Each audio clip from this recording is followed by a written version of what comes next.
亲情长相守，真情在人间。大家好，我是秋兰，欢迎观看《真情人间》。我怀孕了，可是老公却一点儿都不开心。我跟老公是大学同学，毕业后我便义无反顾地嫁给了他。起初，我父母是非常反对的，因为老公家里很穷，就连买房的首付都是我爸妈付的。可是为了爱，我义无反顾地跟他结婚了。婚后，我们有过一段幸福时光，毕竟有感情基础，两人也对未来充满了向往。什么时候开始变化的？是车贷、房贷的压力，还是一直没有孩子的缘故？我们俩的工作都还不错，两个人的工资加起来也有2-3万，抛去车贷、房贷，每个月还能剩1-2万，生活还算小康。一开始，老公将工资都上交给我，我们的生活也算幸福美满。直到那天，公公查出了肺癌住院，需要一大笔钱做手术。医生是我的高中同学，他很诚实地跟我说，公公现在的情况已经不需要做手术了，就是做手术也是白受罪，没什么作用了。可是婆婆不愿意，那天把我跟老公叫到病房外，当着那么多人的面呵斥我：宋佳，你嫁进我们王家7年了，我们一直把你当作我们的亲生女儿，现在你爸生病了，你为了省钱，竟然联合医生来骗我们。我一脸懵，完全不知道婆婆说着这些话的意思。妈，我不知道你什么意思，我没有联合医生。婆婆面色阴沉，冷冷地扫了我一眼，呵，还说你没有，你爸还没死呢，只要做手术就有机会。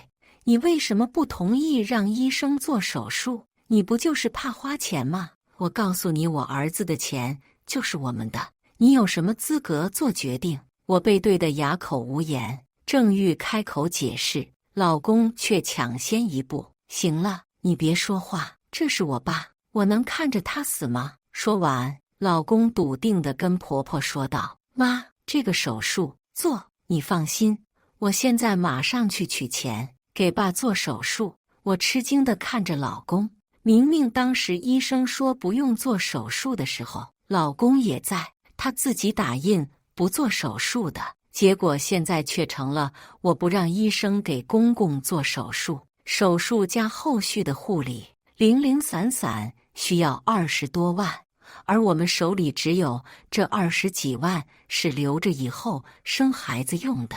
可是现在婆婆觉得我不给公公做手术，我说什么都是错，索性就闭上了嘴，生生地将委屈咽回到了肚子里。只是老公拿我当枪使这件事真的刺痛了我的心。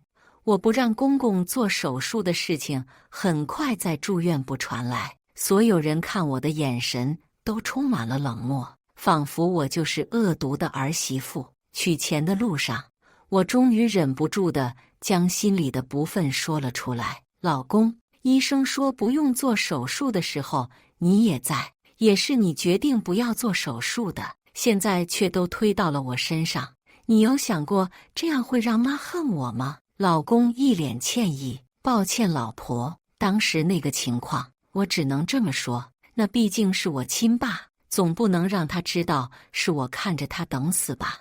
你是不是就心疼钱？我有些迷茫，从头到尾我从未发表过任何意见，怎么什么事情都归结到我身上？我没有，那钱是我们攒了生孩子的，你起码跟我考虑一下吧。而且大哥那边，老公突然一脚踩下刹车，转头愤怒地瞪着我：你不是没怀吗？5年了，你肚子一动不动，还留着生孩子，母鸡都比你强，起码会下蛋。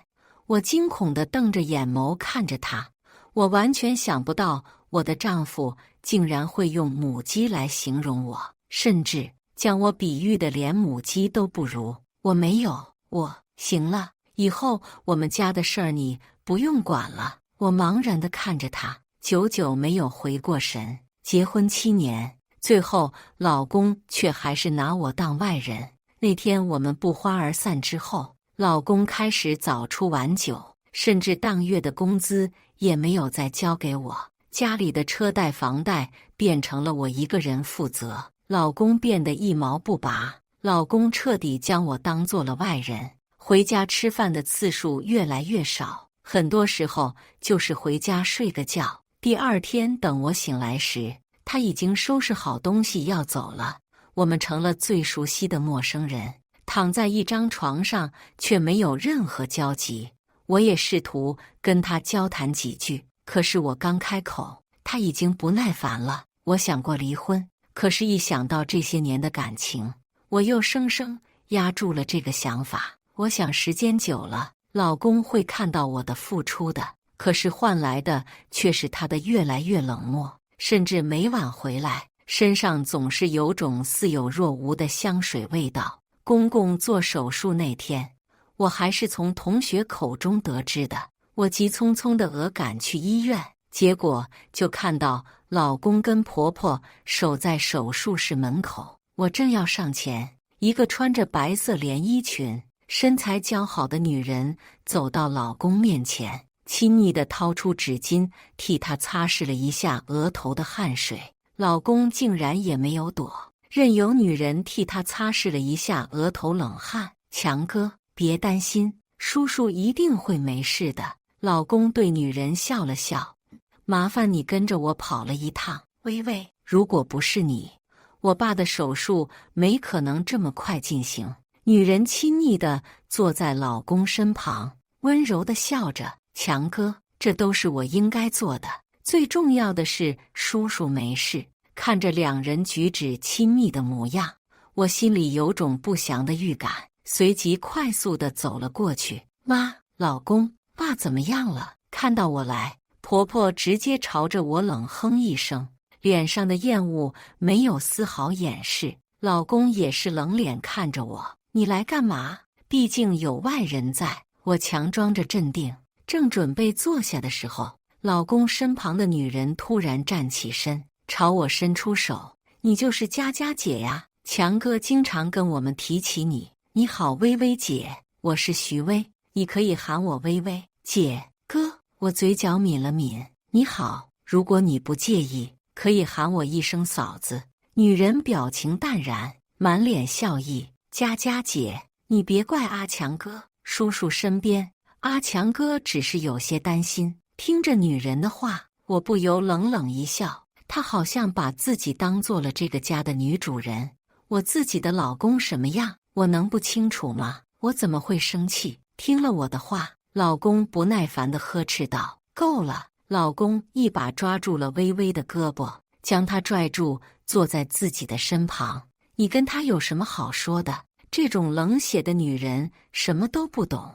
我昨晚加了一晚上班，一下班就立马跑了过来，结果就撞见老公跟其他的女人举止亲密的在一起，甚至还嫌弃我是冷血的女人。解释的话就在口中，可是因为公公还在手术室，我只能忍耐了下来。手术一分一秒的过去，期间那个叫微微的女人前后的忙碌着，不是给老公还有婆婆送水，就是给他们买吃的。她忙得不亦乐乎，把婆婆哄得脸上都是笑意。只是一看到我的时候，婆婆的脸上便又恢复了冷漠。其实婆婆一直不喜欢我，从第一次见面，她就给我下马威。又因为这么多年我的肚子一直没动静，她对我更是越来越不满意。看着他们三个人相处融洽的画面，此刻的我却显得是那么多余。历时6个小时，公公的手术成功了。微微高兴地直接起身，给了老公一个拥抱。我僵直地站在原地，看着抱在一起的两人。微微似乎也意识到了事情不太对，赶紧松开老公，解释道：对不起佳佳姐，我只是替强哥高兴，替我老公高兴就去抱他。见我表情不善，婆婆冷哼一声：别的本事没有，就知道会吃醋。你要是有人家微微一般的体贴孝顺，我们王家都烧了高香了。我心里委屈得很，几次想解释，可是婆婆根本不给我机会。甚至直接要赶我走。你赶紧走吧，我们这里不需要你，我们有微微在就行了。可我才是王强的妻子，就算是要伺候老人，也该是我的事情。可是现在却被人直接被赶走了。我想跟老公求情，结果微微却抢先道：佳佳姐，阿姨也是为了你好，你看看你脸色这么差，女人还是得好好保养，不然以后可不好生孩子。徐薇的话戳痛了我的心，更是戳痛了我们这段婚姻的伤疤。看着三人离开的背影，我的心仿佛被刀割一般，痛不欲生。明明我们才是一家人，可现在我却是个置身事外的陌生人。突然小腹一阵剧痛，我捂着肚子痛得朝着地面倒去，好在身旁有护士经过，及时扶住了我。从医生办公室出来，我看着 B 超上那个黑色的小点，久久没有回过神。我怀孕了？怎么可能？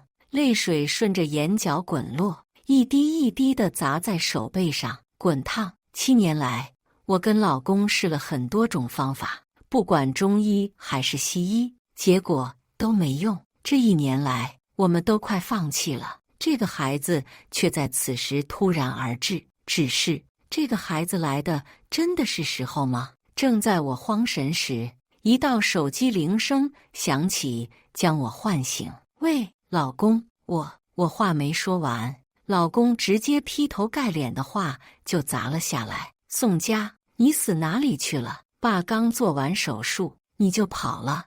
你这个儿媳妇就是这么做的。明明是他先跟徐薇纠缠不清，现在却反过来怪我。有徐薇在就够了，留着我有什么用？我苦涩地扯了扯嘴角，声音清淡地开口：你别忘了，你才是我妻子，照顾公婆是你的义务，照顾公婆是我的义务。呵，那徐薇呢？我苦涩地质问。你嘴巴放干净点，徐薇是我的朋友，没你想的那么龌龊。吼完，老公丢下一句赶紧滚回来，便挂断了电话，扶着平坦的小腹。想到这个无辜的孩子，我咬紧后槽牙，将单子塞进包里，便去了公共病房。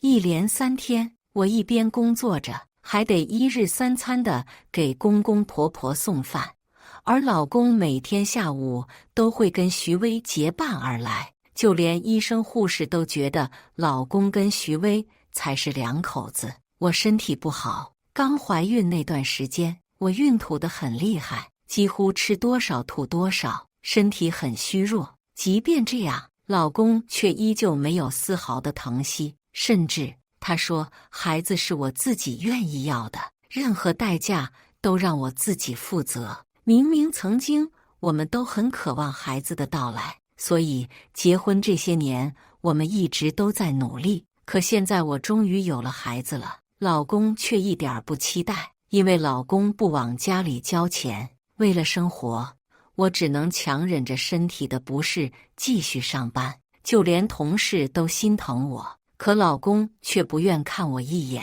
这天我刚下班回家，一打开门就看到了正在客厅亲热的两人。看到我回家，两人没有丝毫的羞耻之心，徐薇甚至还朝我摆摆手。佳佳姐回来了。老公搂着虚伪，回头扫了我一眼，这都几点了，还知道回来？下班的时候我肚子不舒服，便去了趟医院，医生说我动了胎气，所以给我。我话还没说完，老公已经不耐烦地摆摆手，行了，赶紧做饭去，今晚微微留下来吃饭。我攥紧了手里的袋子，指尖刺入掌心，痛意才让我强行克制住了心口的酸楚。医生说了，我不能有太大的情绪波动，不然对孩子不好。为了2个孩子，我不停地安抚着自己，没事没事，不能生气，不能生气。原本我只是想准备几道家常菜，但是老公嫌弃太简陋，说徐薇爱吃鱼，非让我给她做鱼吃。可是家里没有鱼，我为难地看着老公。此时老公正在客厅跟徐薇吃着葡萄，看着电视。听到我的声音，立马露出了一脸风不耐烦。没有鱼，没有鱼，你不会去买呀？我看了眼时间，已经6点多了，就是去最近的超市一来一去也得半个多小时。可是现在去买会不会太晚了？没等我说完，徐薇探出头，不晚的佳佳姐，你去的时候最好买石斑鱼，石斑鱼最好吃了。我咬紧后槽牙，愤恨地瞪着老公。此时我的心里对他还是有一丝希望的，毕竟我肚子里怀着的是他的孩子，哪怕不是为了我，只是为了孩子，他都不会让我大老远跑一趟。只可惜我的希望终究被熄灭了。愣着干嘛？还不赶紧去！心口仿佛有什么东西碎了。我万万没有想到，结婚7年的老公会这么对我。怎么还得让我给你钱啊？你一个月也8、9千，怎么舍不得花，留着带进坟墓啊？原来心痛到极致是没有眼泪的。我咬着牙，背上包走到沙发旁，朝老公伸出手，给我车钥匙。车子没油了，就几步路，你自己走着去。我终于忍无可忍，王勇，我肚子里怀着你的孩子，你就这么让我自己走着去？老公冷哼一声，那又怎么样？我一脸不可置信地看着面前的男人。王勇，你还是人吗？宋佳，你听清楚了，这个孩子是你自己愿意要的，你就得自己负责，别搞得自己跟个泼妇一样，晦气。说完，老公竟然拿起了一颗葡萄塞进了徐薇的口中。徐薇甜蜜地笑着，好甜哦，勇哥。边说着，徐薇边朝我露出了挑衅的目光。佳佳姐，我都饿了，你快去快回吧，不然一会儿勇哥生气了，我可劝不动哦。我从来不知道，原来有人的脸皮可以厚到这个地步。徐薇张口闭口的勇哥，好像我老公是她老公一样。赶紧滚！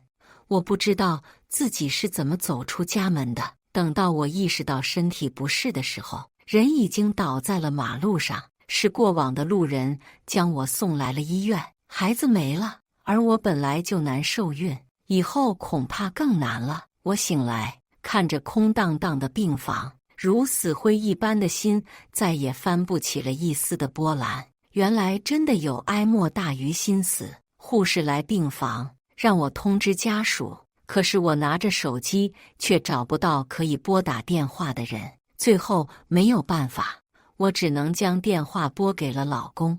他一听说的到了医院，第一句话不是关心，而是责备我事儿多，把自己弄进医院浪费钱。听着电话那头老公的咆哮，以及徐薇不停地喊着饿了，我直接挂断了电话。为什么会走到这一步？我躺在病床上，想着这些年来跟老公走过的风风雨雨，我怎么都想不到我们2个会到了现在这个地步。曾经我们是人人羡慕的金童玉女，可是从什么时候开始，我们之间变得无话可说？什么时候开始，我们之间没有爱了？不等我想到这个问题的答案，老公终于来了。跟他一起的当然少不了徐薇。看着我躺在病床上的样子，徐薇立马挂上虚伪的表情。哎呀，佳佳姐，这是怎么了？怎么会闹成这样？老公2手掏着口袋，一脸冷漠地看着收费单据。勇哥，是不是我做错了？我不该让佳佳姐出来买鱼的。对不起，是我害你的孩子没了，我该怎么办？对不起。听到徐薇哭，老公赶紧疼惜地替她擦拭着眼泪。不是你错，好了，薇薇，乖，别哭了。说着，老公冷冷地扫了我一眼。要怪就怪他自己，只是出门买条鱼，竟然还把自己搞进医院。喉头一股腥甜涌出，我攥紧被子，才克制没有吐出来。可这是你的孩子啊，勇哥。老公嗤笑一声，孩子没了也好，这个孩子本来就不该来。说完，老公将手里的收费单扔到病床上。你自己搞的，申请自己付钱，我可没钱给你支付费用。对我老公只有冷漠，转而看向徐薇，却是一脸笑意。都怪他，让我们微微饿了这么久。走，勇哥带你吃大餐去。耶！徐薇高兴地盘着老公的脖子，直接在我的病床前问了老公一口：“勇哥最好了，爱你哦。佳佳姐，你就好好休息吧，我们改天再来看你哦。”留下一句话，徐薇直接挽着老公离开了。敞开的病房门，我清楚地听到两人正在商量去哪里吃晚餐，而这些地方曾经都是我跟老公只敢奢望而不敢消费的地方。在那种地方吃一顿饭都够我们平时1周的生活费。我们结婚7年，他都不曾带我去尝过。可是现在他却轻而易举地跟其他女人出入这种高档场所，而对于我这个妻子，连医疗费都付不起，心再也克制不住滔天的痛。我一口鲜血吐出，整个人瘫在病床上，鲜红的血液顺着嘴角一滴一滴的滴落。医院必须要陪护，没有办法，我只好打电话把闺蜜陈珂喊了过来。陈珂急匆匆地赶到医院，看到我的第一眼，直接就红了眼眶，紧紧地将我抱在怀里。陈珂哽咽地说道：“傻丫头，你怎么把自己搞得这么狼狈？到底怎么了？为什么不跟我说？”将陈珂喊来，我就知道有些事情就瞒不住了。听完我的讲述，陈珂直接炸了：“贱人，贱人！”陈珂愤怒地咒骂道：“这俩奸夫淫妇，这是公然出轨啊！”我咬着下唇，再也说不出一句话。你责备的话，陈珂终究没有说出来，转而心疼地抚摸着我的头：“傻瓜，我们是最好的姐妹，你受委屈就是我受委屈呀，我心疼你。”我点着头，干枯的眼眶还是被陈珂的姐妹情感动得落了泪。陈珂轻轻地擦拭掉我的眼泪：“傻瓜，现在不是该哭的时候。既然那对狗男女不仁不义，我们得做点什么报复他们。”一开始我是拒绝的，我的性子比较软，别说跟人大打，就是拌嘴我都会红脸。但是听了陈珂的话，我才知道自己竟然是被人丢弃，还想着息事宁人的可怜虫。最后是陈珂给了我勇气，让我不再畏惧。明明是他们做错了，明明是他们对不起我，我为什么不能报复？抚摸着平坦的小腹，想到那个没有机会来到这个世界上的孩子，我一定会让他们为这个孩子忏悔的。1周之后，我出院了，回到家，我才发现一直没见面的老公竟然直接将徐薇带进了家里，甚至住进了我们的卧室，躺在了我们的床上。见我回来，两人依旧的我行我素，丝毫没有因为我的出现而有一丝的被打扰或者尴尬的情绪。老公抱着徐薇站在我面前：“你也看到了，我跟薇薇好了，如果你想离婚就离婚，这房子车子都在我名下，你净身出户，让我净身出户，凭什么？当年买房子买车的时候，是因为我相信他，我以为他会爱我一生一世，可是现在不同了，我瞎了眼看错了人，是他背叛我们的婚姻，该净身出户的人是他，如果我不呢？”老公耸耸肩：“不离婚也可以，让薇薇留下来。我知道你不能生了，我们王家不能断了香火，薇薇会给我生个孩子，到时候你照顾她。”我以为之前的那些事情已经足够震撼我的三观，但是老公这些话更是让我意识到什么叫做无耻，什么叫做下流，什么叫做渣男。勇哥，我想吃葡萄。徐薇躺在沙发上，一副大爷模样的喊道。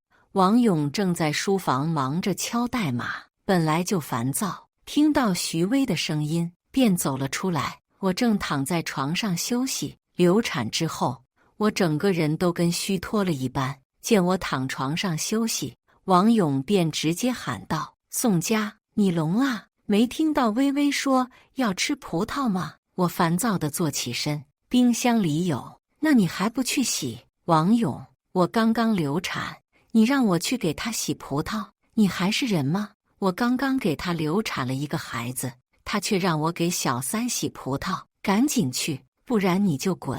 泪水在眼眶中打转，我强忍着泪水，艰难地从床上站了起来。我不能就这么走，我为这个家付出了这么多，车子房子都有我的一部分，甚至我还因为他而终身不孕，我凭什么净身出户？我要夺回属于我的一切。就像是陈科说的，既然他们无情无义，那就别怪我心狠。水好凉，可是再凉也抵不过心里的寒意。我到现在才知道，原来对于个人心死是一件这么痛苦的事情。自从徐薇住进家里之后，我就成了保姆，每天除了工作外，还得负责他们的一日三餐。有时候晚回家，王勇对我就是冷嘲热讽，徐薇也开始蹬鼻子上脸，甚至让我给他洗内衣裤。从小到大，除了王勇的内衣裤，我根本没有碰过其他人的内衣裤。可是为了能够报复他们，我忍。王勇不是想让徐薇给他生孩子吗？我就每天给他们加点料，我倒要看看他们俩到底怎么生。凭什么？他们害得我不能再做妈妈，他们一辈子也别想生。一开始，老公跟徐薇每晚都会传来兴奋的声音，但是随着时间的推移，两人兴奋的声音逐消弱，再后来就传出了徐薇不耐烦的声音。如胶似漆的两人开始慢慢的有了间隙，我乐在其中，却始终装作什么都不知道的样子，隐忍着给两人洗衣做饭。直到那天晚上，徐薇愤怒地从卧室冲了出来，我已经很久没有睡个安稳觉了，两人的一举一动都在我的观察之中。听到声音，我立马张开眼，然后就听到徐薇的咒骂声：“王勇，你还是个男人吗？啊，你在干嘛？你是不是对我腻了？这2天你不是累就是烦，要是不耐烦就分手啊！我不是没你不行。”王勇立马跟了出来，着急地哄着他：“薇薇，不是，你听我解释，我是最近接了个新案子，所以真的很累，你别生气，我保证以后肯定不会，我休息几天就好了，滚开！”随着徐薇的几声咒骂，然后就传来了收拾东西的声音，一声摔门声，世界终于安静了。这就忍不了了，看来他们之间的感情也不过如此吗？食色性也，徐薇贪图的不过就是从老公身上找到快乐，还有金钱罢了。果不其然，第2天晚上，徐薇就回来了，而且身上又重新背了新的包。我上网一查，这个包7万块，7万块，老公就这么轻而易举地买给了她。可是我流产住院的费用，他都不肯出，这就是爱与不爱的区别吗？我跟陈科说了这件事，陈科觉得我太心软了，只是在饭里面放了些克罗米芬，让他们的性生活降低热情。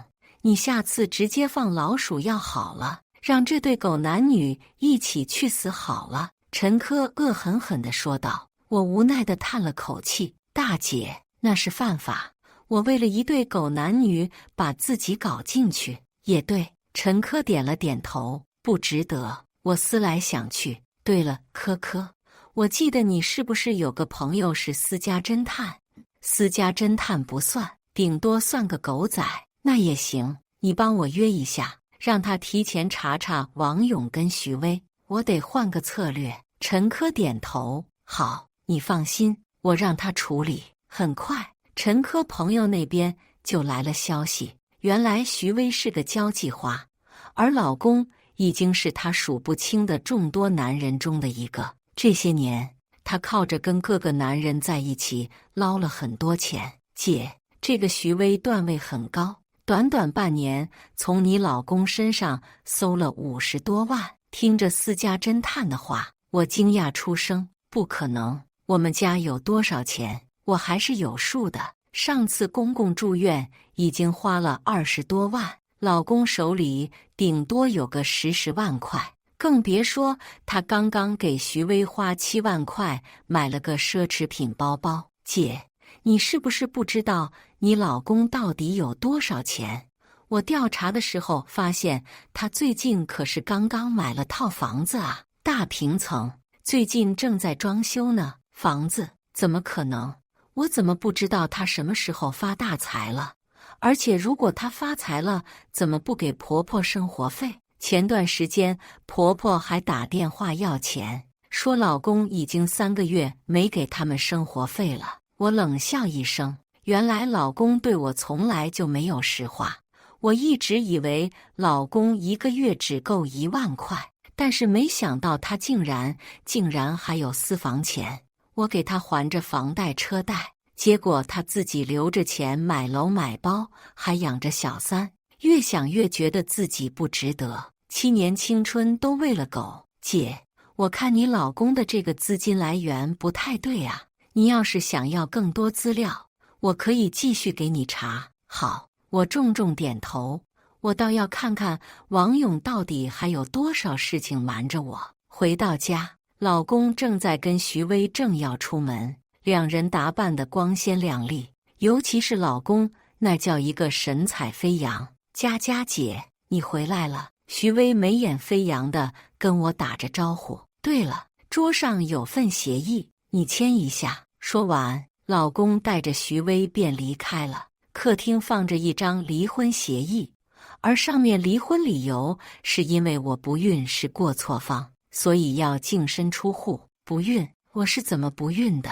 他难道不知道吗？直到两人回来，我才知道老公为什么突然提离婚。原来是因为徐薇怀孕了。怀孕？根据私家侦探的调查，徐薇是个骗子。她之前的男人每一个都比老公有钱多金，徐薇怎么会为了老公怀孕？从两人的交谈中，我看得出来，徐薇对老公根本没有什么感情。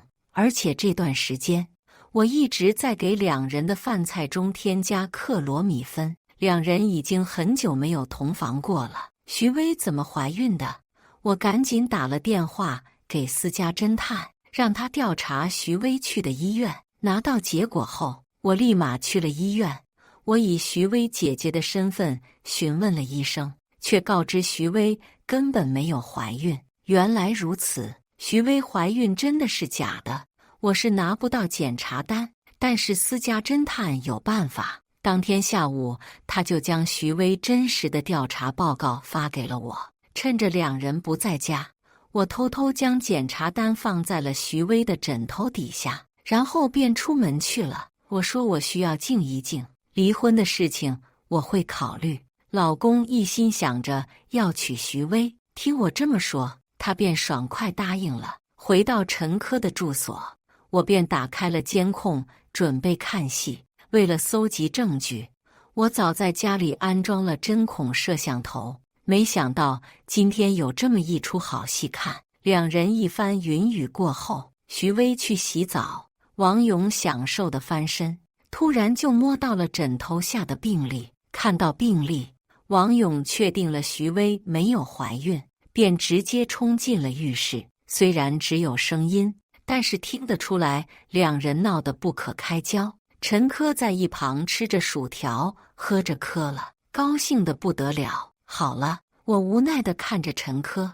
现在只是第一步，我后面还有大招呢。陈科兴奋地凑上来，没想到啊，你现在完全变了一个人啊！不过你做什么我都支持你，搞死这对狗男女。很快，我便将徐薇跟每个男人在一起的照片分开寄给了每一个男人。我知道很多男人都不会因为被女人骗而把事情闹大，毕竟他们最在意的还是面子。但是如果将徐薇的诈骗金额曝光出来，这些个男人瞬间就炸了。骗感情就算了，还骗钱。而另一份，我打包寄到了警局。很快，警局就有人上门了。徐薇因为诈骗罪被逮捕了，王勇还不知道哪里的事情，一脸懵的，还在跟警察进行沟通，还真的够痴情。徐薇假怀孕的事情后被三两句都搪塞了过去，现在徐薇都有了罪证了，他还不相信。直到后来，王勇跟其他的一些受骗男人被叫到警局去配合调查。一群男人碰面后，王勇终于相信了，他心目中的薇薇竟然是个彻头彻尾的骗子，骗感情，最终骗钱。那天从警局回来之后，王勇直接喝了个烂醉，抱着马桶吐了半晚上。我坐在客厅，听着卫生间传来又哭又闹的声音，伴随着阵阵的呕吐声，我不由扬起了嘴角。这么难过呀？没关系，很快你就会去陪你亲爱的薇薇了。徐薇因为诈骗金额过高，加上几个受害人不谅解，甚至要求要加刑，所以最后判处10年有期徒刑。解决完徐薇，接下来就是王勇了。这件事闹这么大，王勇被骗了100万的事情很快在周围传开，老公单位也察觉到了苗头。那天趁王勇难受在家休息，我去了他公司。其实不用多说什么，我只是讲述了一下家里的情况以及王勇跟徐薇的关系之后，领导便明白了。醉了3天的王勇终于缓过来，不过等他缓过来，我大喊着将这个坏消息告诉了他。老公，不好了，你被公司起诉了。王勇一脸懵，酒后还没有回过神。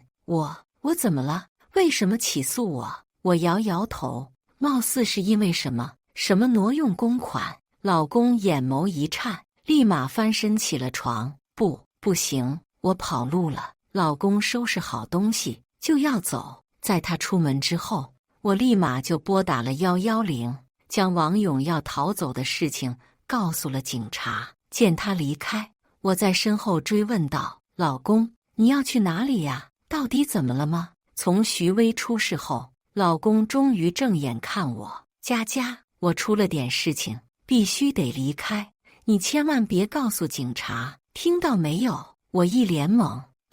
老公走后，我给自己做了一顿丰盛的午餐，甚至为了庆祝，我还开了瓶红酒。刚吃完饭，警方的电话就拨了过来，老公被抓了，但是在逃跑的过程中，老公的车子发生侧翻，导致他严重受伤而住进了医院。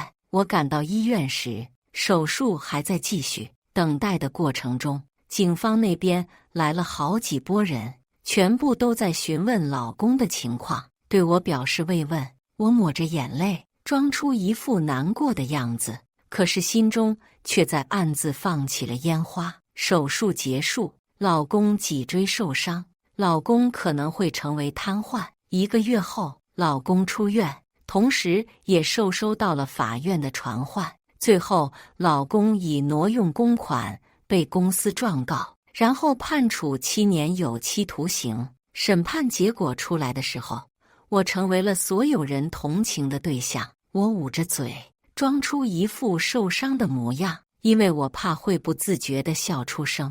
这一对狗男女，不对，应该是这一对监狱狗男女，终于可以在监狱团聚了。王勇进去后，婆婆公公那边的生活费就没人给了，婆婆就将矛头转向了我。这些年，我给那个家付出太多了，不管是金钱还是感情。对老公，我竭心尽力；对公婆，我体贴照顾。扪心自问，我做得起自己的良心就够了。可是婆婆却生怕我会逃走一样，隔三差五的就跑来要钱。一开始是几千块，后来越要越多，甚至开口要10万来整修一下老家的院子。真的是狮子大开口。为了早日跟这个家庭彻底斩断，我提出了离婚，并且借了陈科一笔钱，将房子的欠的贷款补上之后，便将房子卖掉。我将老公的那部分给了婆婆，老公不肯离婚，可是我拿出了他出轨的证据后，直接跟法院提出了离婚诉讼。终于历时3个月的时间，我恢复了单身。拿到离婚那一天，我直接带着离婚证去了监狱，看着我爱了7年的男人，此刻却像霜打了的茄子一般，整个人蔫到甚至有些痴呆的样子。王勇，7年很快的，就跟我们的婚姻一样，转瞬即逝，以后我们就没有任何关系了，你好自为之。说完，我挂掉电话，转身便走出了监狱。一次失败的婚姻并不代表什么，只要我继续前进，我相信会有人在路上等着我。感谢大家的观看，欢迎大家在下方评论区讨论。如果你喜欢这类故事，记得点击订阅《真情人间》，并分享给更多的人，这会对我帮助很大。再次感谢大家的观看。